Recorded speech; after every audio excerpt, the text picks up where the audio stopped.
Dear students, हम लोग electricity पढ़ रहे हैं एलिगेंट माइंड्स में। ये लेक्चर सेकंड है और इससे प्रीवियस लेक्चर में हम लोग क्या क्या पढ़े थे। हम लोग पढ़े थे इलेक्ट्रिक करंट के बारे में, पोटेंशियल डिफरेंस के बारे में, इलेक्ट्रिक सर्किट के बारे में, और ये सब टर्म जो है हम लोग समझे थे, उसका डिफिनेशन समझे थे, उसका क्या रिलेशन है दूसरे टर्म के साथ वो भी देखे थे और समझे थे हम लोग। आज उससे रिलेटेड जो न्यूमेरिकल्स है उसको हम लोग सॉल्व करेंगे। ठीक है, तो जो सबसे पहला एग्जाम्पल है पहले इसको देख लेते हैं और इसको समझ लेते हैं। अभी तक जो हम लोग पढ़े हैं उतना थ्योरी से क्या हम ये न्यूमेरिकल सॉल्व कर पा रहे हैं कि नहीं कर पा रहे हैं। ठीक है, तो सबसे पहले ये जो एग्जाम्पल है, एग्जाम्पल 11.1, इसको हम लोग सॉल्व करते हैं। यहाँ पे क्या बोला जा रहा है, एक current of 0.5 ampere is drawn by filament of electric bulb. ठीक है, एक इलेक्ट्रिक बल्ब है जो कि कितना करंट ड्रॉ कर रहा है, 0.5 एम्पियर का करंट ड्रॉ कर रहा है for 10 minutes. Find the amount of electric charge that flows through the circuit. मतलब एक यहाँ पर अगर हम पहले सबसे पहले एक सर्किट डायग्राम बनाएं तो कैसा सर्किट डायग्राम बन रहा है कि एक बल्ब है। सबसे पहले ये इसका फिलामेंट है, बल्ब को हम लोग इसी प्रकार से दिखाते हैं, ये हम लोग देखे थे लास्ट लेक्चर में। ये बल्ब है और ये एक सर्किट में लगा हुआ है और ये बल्ब है तो इसको तो कोई ये ग्लो कर रहा है, ये करंट ड्रॉ कर रहा है, तो ये कोई ना कोई तो इसको यहाँ पे कोई सोर्स होगा, पोटेंशियल डिफरेंस जो क्रिएट कर रहा होगा। तो मान लेते हैं कोई एक ये सेल है जो पोटेंशियल डिफरेंस क्रिएट कर रहा है और इस पोटेंशियल डिफरेंस की वजह से करंट फ्लो हो रहा है इस सर्किट में और ये क्या हो रहा है कि ये बल्ब ग्लो कर रहा है। हम एक स्विच भी बना लेते हैं। यहाँ पे हम लोग देखे थे स्विच कैसे, स्विच का सिंबल क्या होता है, और ये चूंकि बल्ब ग्लो कर रहा है तो ये स्विच जो है ये क्लोज्ड है या स्विच ऑन है, आप दूसरे वर्ड में बोल सकते हैं। हम ये इस प्रकार से एक डायग्राम बना लिए जो कि शो कर रहा है कि ये बल्ब ग्लो कर रहा है यहाँ पे। ठीक है, अब क्या हमारे पास इंफॉर्मेशन क्या क्या दिया हुआ है, हमारे पास इंफॉर्मेशन है कि ये बल्ब कितना करंट ड्रॉ कर रहा है। तो ये पॉजिटिव टर्मिनल है इस सेल का, ये नेगेटिव टर्मिनल है। और हम लोग देखें ये सारा चीज़ है नहीं, बस हम इसको रिलेट कर रहे हैं जो अभी तक हम पढ़े हैं उससे। ठीक है, तो ये पॉजिटिव टर्मिनल है, ये नेगेटिव टर्मिनल है और करंट जो इसमें फ्लो कर रहा होगा इस डायरेक्शन में फ्लो कर रहा होगा। ये सब चीज़ हम देखे थे लास्ट लेक्चर में और इस प्रकार से करंट इसमें फ्लो कर रहा होगा। ठीक है, तो ये करंट इस बल्ब के फिलामेंट में भी जा रहा होगा, तभी तो ये ग्लो कर रहा है ना बल्ब। विदाउट करंट ये बल्ब ग्लो नहीं कर सकता है। तो ये जो अमाउंट ऑफ करंट है उसके बारे में हमको बताया गया है कि आई का वैल्यू कितना है, आई इक्वल टू 0.5 एम्पियर है। और ये एम्पियर किसका यूनिट था, ये एम्पियर यूनिट था करंट का, हम लोग देखे थे। तो ठीक है, ये एसआई यूनिट करंट का होता है, तो हम यहाँ पे राइट डाउन कर दिए कि करंट जो फ्लो कर रहा है इस बल्ब में वो 0.5 एम्पियर है। ठीक है, अच्छा अब ये बल्ब को कितना समय के लिए ऑन किया गया है, तो इस बल्ब को 10 मिनट्स के लिए ऑन रखा गया है। ठीक है, तो टाइम हम यहाँ पे जो इन्फॉर्मेशन दिया हुआ है t इक्वल टू 10 मिनट्स है। ठीक है, और हमसे पूछा क्या गया है, हमसे पूछा गया है कि find the amount of electric charge that flows through the circuit. हमसे Q का वैल्यू पूछा गया है, इलेक्ट्रिक चार्ज का। इलेक्ट्रिक चार्ज फ्लो हुआ होगा तभी तो करंट फ्लो हो रहा है ना। ठीक है, तो हम लोग क्या पढ़े थे, हम लोग जो रिलेशन पढ़े थे, करंट, करंट क्या था, क्या होता था, current is rate of flow of charge था। किस रेट से चार्ज फ्लो कर रहा है उसी को हम लोग करंट बोलते हैं। तो current equal to I equal to rate of flow of charge था। तो Q upon T, rate of flow of charge, Q upon T, यही रिलेशन था हमारे पास, ये रिलेशन था। तो इसी रिलेशन का यूज करके हम यहाँ पे जो पूछा जा रहा है उसका वैल्यू हम फाइंड कर सकते हैं। तो हम सब्स्टिट्यूट कर देते हैं, लेकिन सब्स्टिट्यूट करने से पहले हम आपको एक चीज़ ध्यान रखने के लिए बोले थे कि सभी यूनिट जो लेंगे हम वो किस में लेंगे, वो हम एसआई यूनिट में लेंगे। ठीक है, तो यहाँ पे करंट का एसआई यूनिट तो एम्पियर है, जिसमें कि 0.5 जो डाटा है वो इसके एसआई यूनिट में ही है, लेकिन टाइम का एसआई यूनिट क्या होता है, सेकंड होता है ना। तो ये तो मिनट में है, तो इसको हमको पहले कन्वर्ट कर लेना चाहिए। किस में कन्वर्ट कर लेना चाहिए, इसके एसआई यूनिट में। तो इसको हम सेकंड में कन्वर्ट कर लेते हैं। तो इसको अगर हम सेकंड में कन्वर्ट करें तो 10 × 60 सेकंड हो जाएगा। 10 मिनट इक्वल टू 10 × 60 सेकंड हो जाएगा। ठीक है, तो हम इसको कन्वर्ट कर लिए, सभी यूनिट जो है वो एसआई यूनिट में आ गया। और अब हम ये क्या कर लेंगे, जो हमसे पूछा गया है कि कितना इलेक्ट्रिक चार्ज फ्लो हो रहा है इस सर्किट में, वो फाइंड कर सकते हैं। तो हमसे पूछा गया है Q का वैल्यू। हमारे पास I है 0.5 एम्पियर, T है मेरे पास 10 × 60 सेकेंड। तो Q हम आसानी से फाइंड कर सकते हैं। Q इक्वल टू क्या हो जाएगा, यहाँ से I × T हो जाएगा, या फिर आप इसी में वैल्यू सब्सटीट्यूट कर दीजिए। I इक्वल टू 0.5 एम्पियर है, तो 0.5 एम्पियर यहाँ पे हम सब्सटीट्यूट कर दिए। और Q हमसे पूछा गया है ना, तो Q जैसा था वैसा ही रखते हैं हम। और T हमारे पास कितना है, 10 × 60 सेकेंड है, तो 10 × 60। ठीक है, और यहाँ से क्या Q का वैल्यू क्या निकल के आ रहा है, मेरे पास 0.5 × 10 × 60, यही आ रहा है ना, 10 × 60 ये आ रहा है वैल्यू हमारे पास। इसको अगर हम सॉल्व करेंगे तो कितना मिलेगा, ये मिलेगा हमको 300 ना, ये 300 मिल रहा है। इसको मल्टीप्लाई करेंगे तो 300 मिल रहा है। और इसका यूनिट क्या होगा, जब हम दूसरे सभी क्वांटिटी को उसके एसआई यूनिट में लिए थे, तो चार्ज का जो एसआई यूनिट होगा वही यहाँ पर भी होना चाहिए। 300 यूनिट क्या होगा इसका, चार्ज का क्या यूनिट होता है, कूलम होता है, तो 300 कूलम इसका आंसर होना चाहिए। ठीक है, बहुत ही सिंपल प्रॉब्लम था, और जो हम लोग थ्योरी में पढ़े थे उसी का यूज करके हम इसको सॉल्व कर सके हैं। ठीक है, अब हम लोग देखते हैं कि इसका जो एक्सरसाइज, मतलब एक्सरसाइज नहीं, ये शॉर्ट एक्सरसाइज जो रहता है उसमें क्या क्वेश्चन है उसको भी हम लोग सॉल्व करने का कोशिश करते हैं। ठीक है, ये शॉर्ट एक्सरसाइज में जो फर्स्ट क्वेश्चन है वो कुछ इस प्रकार से है, what does an electric circuit mean. Electric circuit के बारे में डिफिनेशन हम लास्ट लेक्चर में पढ़े हैं, और वहाँ पे अच्छे से बताए थे कि कोई भी क्लोज्ड पाथ हो जहाँ से करंट फ्लो कर रहा हो, क्लोज्ड और कंटिन्यूअस पाथ होना चाहिए। अभी जो हम डायग्राम बनाए वो भी एक इलेक्ट्रिक सर्किट था, तो आप समझ सकते हैं, आप समझ रहे होंगे कि इलेक्ट्रिक सर्किट क्या है। तो इसका डिफिनेशन लिखना है, जो कि हम प्रीवियस लेक्चर में वो बता चुके हैं। ठीक है, तो अब हम दूसरा देखते हैं, इसका क्वेश्चन क्या है, define the unit of current. Define the unit of current, unit of current के बारे में पूछ रहा है। करंट का यूनिट क्या है, करंट का यूनिट क्या था, अभी तुरंत हम लोग यूज किए हैं। करंट का यूनिट क्या है, करंट इक्वल टू, मतलब करंट का यूनिट क्या है, एम्पियर है ना। करंट को हम लोग एम्पियर में मेजर करते हैं, एसआई यूनिट है। और रिलेशन हम लोग क्या जानते हैं, I equal to Q upon T, rate of flow of charge is current. तो ये था। तो यहाँ पे डिफाइन करने के लिए बोल रहा है unit of current, define the unit of current, मतलब ये आपसे पूछ रहा है इनडायरेक्टली कि 1 एम्पियर ऑफ करंट का मीनिंग क्या है। 1 एम्पियर ऑफ करंट का मीनिंग क्या है, तो इसको हम लोग इस तरह से डिफाइन कर सकते हैं, when 1 coulomb of charge, 1 coulomb of charge flow through a circuit for 1 second, यही आएगा ना। ये हम देखे भी थे लास्ट लेक्चर में। मतलब यूनिट ऑफ करंट को अगर डिफाइन करना हो हमको, तो अगर 1 कूलम ऑफ चार्ज 1 सेकेंड के लिए किसी सर्किट में फ्लो किया है, तो कितना करंट फ्लो किया है, 1 एम्पियर का करंट फ्लो किया है।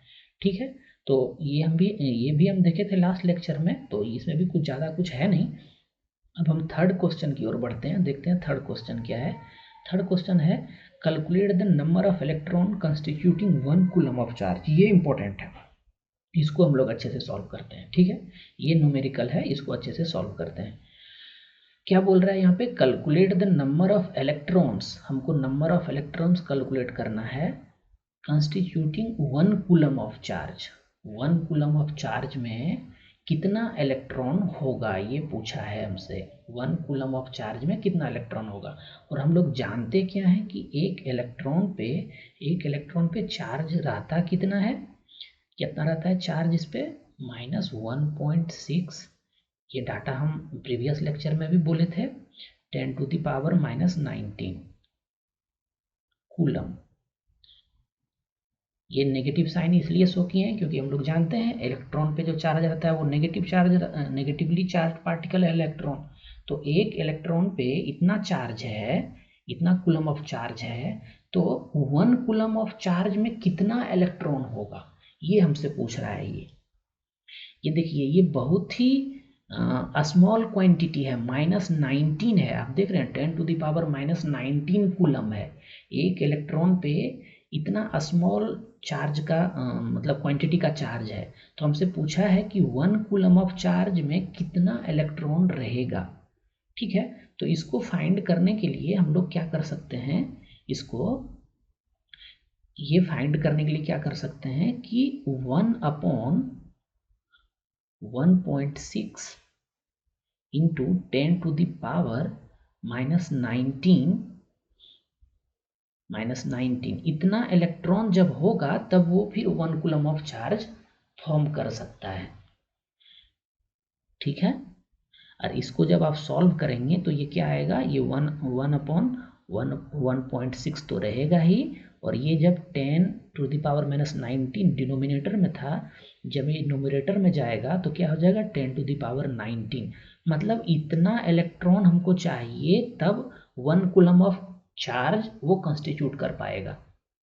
ठीक है, मतलब अराउंड 10⁻19 नंबर ऑफ इलेक्ट्रॉन चाहिए हमको, तब 1 कूलम ऑफ चार्ज वो फॉर्म कर सकता है। ये इनडायरेक्टली आपसे यही पूछना चाह रहा है। ठीक है, तो ये हम लोग देख चुके हैं। अब हम लोग आगे बढ़ते हैं और देखते हैं कि और क्या इसमें एग्जाम्पल है और क्या क्वेश्चंस है। ठीक है, दूसरा जो इसमें एग्जाम्पल है बुक में, वो क्या है example, how much work is done in moving A charge of 2 coulomb across 2 points having a potential difference of 12 volt. ठीक है, तो हम लोग पोटेंशियल डिफरेंस के बारे में भी समझे थे लास्ट लेक्चर में, और समझे थे कि पोटेंशियल डिफरेंस होता क्या है, इसका रिलेशन क्या है वर्क डन और चार्ज के साथ पोटेंशियल डिफरेंस का। तो फिर से उसको हम रिकॉल करने का कोशिश करते हैं और इस एग्जाम्पल को सॉल्व करने का कोशिश करते हैं। तो सबसे पहले हम एक डायग्राम बनाएंगे, फिर से वही बल्ब वाला ही डायग्राम बना लेते हैं, ये सबसे सिंपल डायग्राम है। और भी जब हम चैप्टर में आगे बढ़ेंगे तो फिर हम जैसे जैसे जो टॉपिक आता जाएगा उससे रिलेटेड डायग्राम बनाते जाएंगे, लेकिन अभी समझने के लिए ये डायग्राम सफिशिएंट है। ठीक है, तो एक ये सेल है, एक ये बल्ब कनेक्टेड है। ठीक है, ये सेल है, इसका पॉजिटिव टर्मिनल ये है, इसका नेगेटिव टर्मिनल ये है। अब क्या बोल रहा है कि how much work is done in moving A charge of 2 coulomb, मतलब ये जो सेल है ये क्या कर रहा है, पोटेंशियल डिफरेंस क्रिएट कर रहा है। इस सर्किट में पोटेंशियल डिफरेंस क्रिएट कर रहा है, तो क्या हो रहा है कि इलेक्ट्रॉन मूव कर रहा है। अब इलेक्ट्रॉन मूव कर रहा है तो फिर करंट इसमें फ्लो होगा। ठीक है, तो अब क्या बोल रहा है कि how much work is done, मतलब हमसे क्या पूछा है, वर्क के बारे में पूछा है कि ये जो सेल है ये कितना वर्क डन कर रहा है, और ये कितना चार्ज को मूव कर रहा है, 2 कूलम ऑफ चार्ज को मूव कर रहा है। मतलब Q का मेरे पास वैल्यू है 2 कूलम। 2 कूलम ऑफ चार्ज इस पोटेंशियल डिफरेंस की वजह से मूव हो रहा है, और ये पोटेंशियल डिफरेंस है कितना, V का वैल्यू कितना है, 12 वोल्ट है। हम लोग जानते थे, हम लोग पढ़े थे कि पोटेंशियल डिफरेंस का जो SI यूनिट होता है वो वोल्ट होता है, कूलम किसका यूनिट होता है, चार्ज का होता है। और हम लोग याद करिए, हम लोग एक रिलेशन पढ़े थे कि पोटेंशियल डिफरेंस बोलते किसको है, तो पोटेंशियल डिफरेंस जो होता है ना वो क्या होता है, W/Q होता है। ठीक है, मतलब 1 कूलम ऑफ चार्ज को मूव करने के लिए जो वर्क डन करना पड़ रहा है उसी को हम लोग बोलते थे पोटेंशियल डिफरेंस। तो W/Q ये रिलेशन पढ़े थे हम लोग, इसी रिलेशन का यूज करेंगे और हम ये W फाइंड कर लेंगे। तो V हमारे पास है कितना है, 12 वोल्ट है, तो V के प्लेस पे 12 रखेंगे, और W हमको फाइंड ही करना है, वर्क डन फाइंड करना है हम लोगों को, और Q हमारे पास 2 कूलम है। यहाँ सभी SI यूनिट में ऑलरेडी है तो किसी को कन्वर्ट करने का जरूरत नहीं है। हम वर्क डन यहाँ से क्या फाइंड कर सकते हैं, 12 इंटू 2।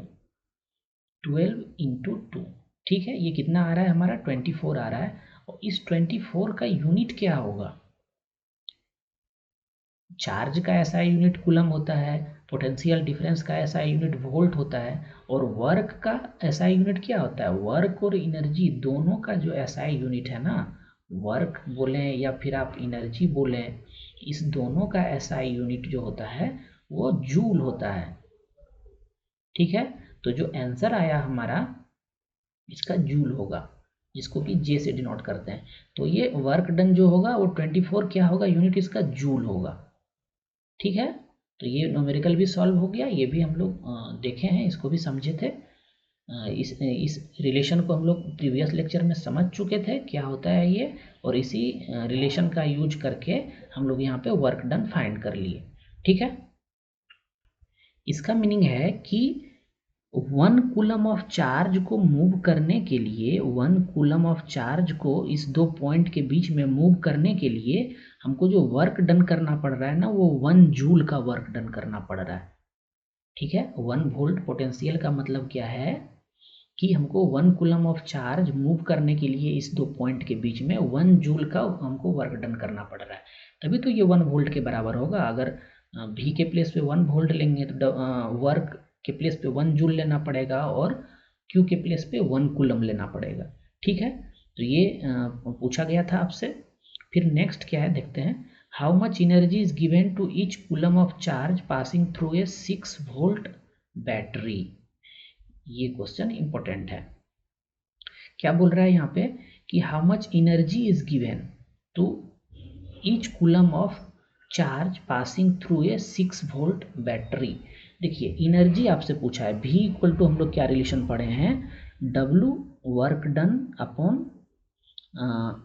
Q चार्ज, ये पढ़े हैं ना रिलेशन।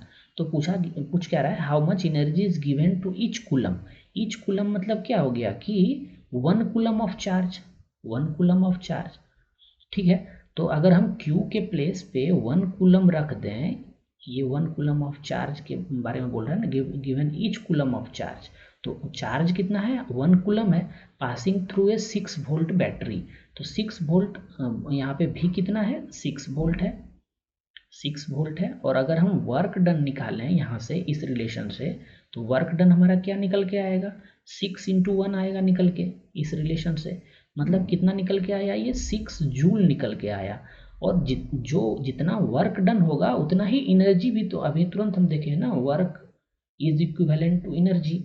वर्क और एनर्जी दोनों सेम चीज़ है, दोनों का यूनिट भी सेम ही होता है, और एनर्जी।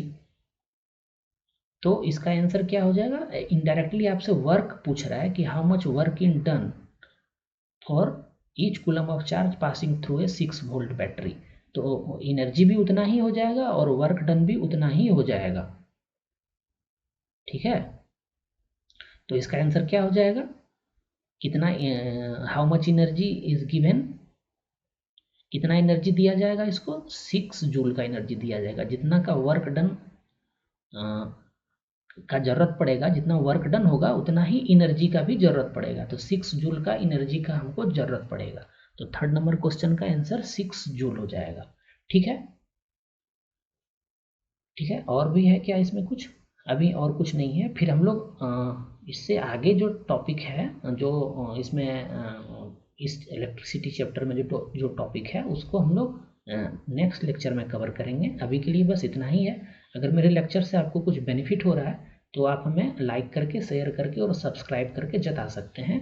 अभी के लिए बस इतना ही, फिर हम लोग मिलेंगे नेक्स्ट लेक्चर में। Thanks for watching elegant minds.